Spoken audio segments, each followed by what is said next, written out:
Bonjour à tous, je suis là pour une nouvelle vidéo en collaboration avec Padelmag. C'est vrai que l'environnement il est un peu différent, mais c'est pour une bonne raison. Les dernières fois, je me suis concentré à la théorie, à l'analyse de la vidéo. Cette fois-ci, je vais faire de même, mais je vais aussi vous expliquer certaines choses parce que cette vidéo, il ne s'agira pas seulement de la théorie, mais aussi de la technique et un peu de la tactique et surtout comment les deux se mélangent pour créer notre jeu de paddle. Sur notre dernière vidéo, nous avons analysé un point assez lent d'hommes qui jouaient à un bon niveau et il y avait pas mal de choses à dire. Et je me suis concentré sur les choix au paddle.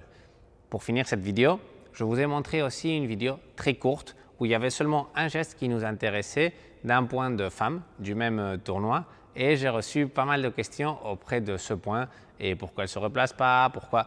Bon, maintenant, je vais répondre à vos questions, mais ce que nous allons faire, c'est analyser ce point de zéro. Donc d'abord, je vous laisse le regarder et maintenant, on va en discuter. Là, je pense que ça commence à tirer. Bien sûr, physiquement. Dans les jambes, Loïc et Quentin. Ils ont fait un gros match contre Pierre-Vincent et François Autier. Ah oui, ils ont déjà gagné 7-5 au DER contre deux bouchers au tour d'avant. Belle volée, bravo. Nous avons fait exprès de laisser aussi la faute du service parce que la première chose qu'on remarque, et c'est très important, c'est que le point se déroule avec un deuxième service. Chose qui est assez convenable pour la personne qui est en train de retourner. Parce que le deuxième service, c'est toujours moins agressif que le premier et ça nous donne plus de possibilités. Maintenant, oui, après le premier service, il y a un deuxième service et le point démarre. Donc, c'est ce qui nous intéresse. Nous allons commencer par ce que nous savons déjà et c'est que sur notre dernière vidéo, je vous ai déjà dit que le retour, c'était un mauvais choix. Mais pourquoi est-ce que cette vidéo me paraît aussi intéressante?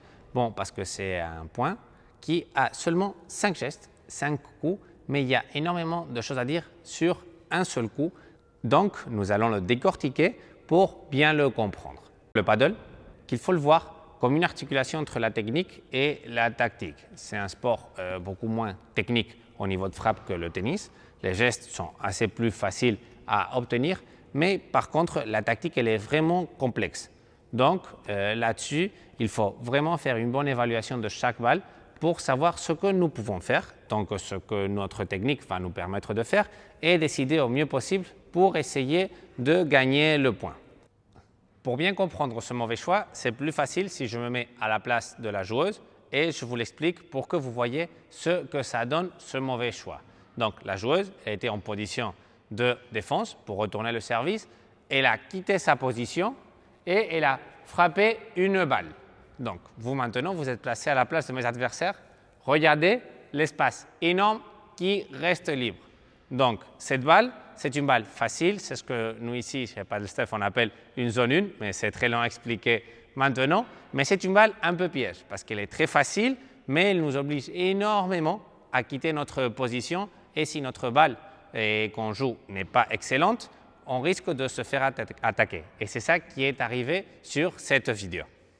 Tout d'abord, rappelez que sur le premier service, qui est faute, la joueuse est arrivée à faire un lob qui était assez acceptable.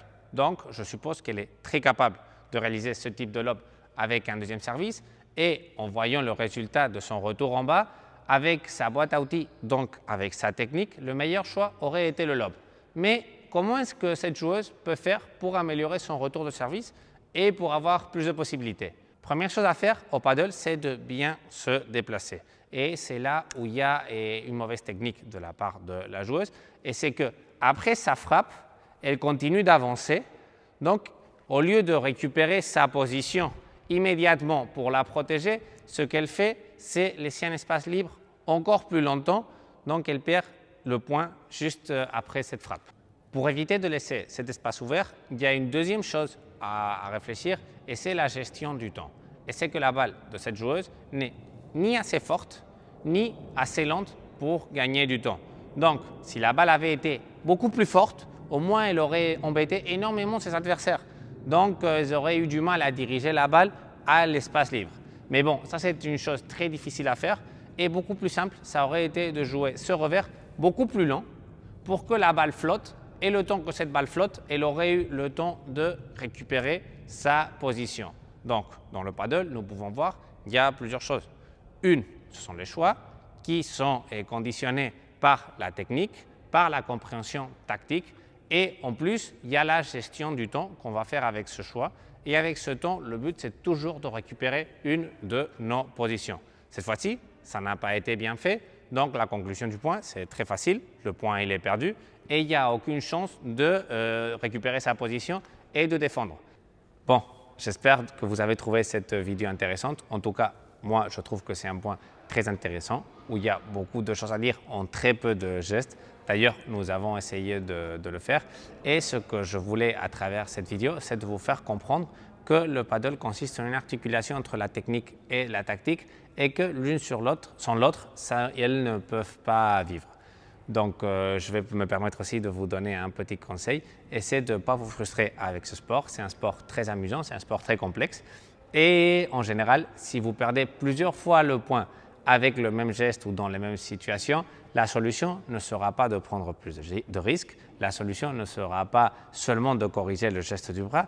Et surtout, la solution ne sera pas de taper plus fort. Donc, bon, soufflez, prenez toute votre patience et essayez de trouver une solution différente qui vous permettra de vous améliorer, de trouver une compréhension différente du paddle et c'est comme ça que vous allez atteindre votre niveau maximal. Bon, et moi je vous dis à la prochaine vidéo. Ciao!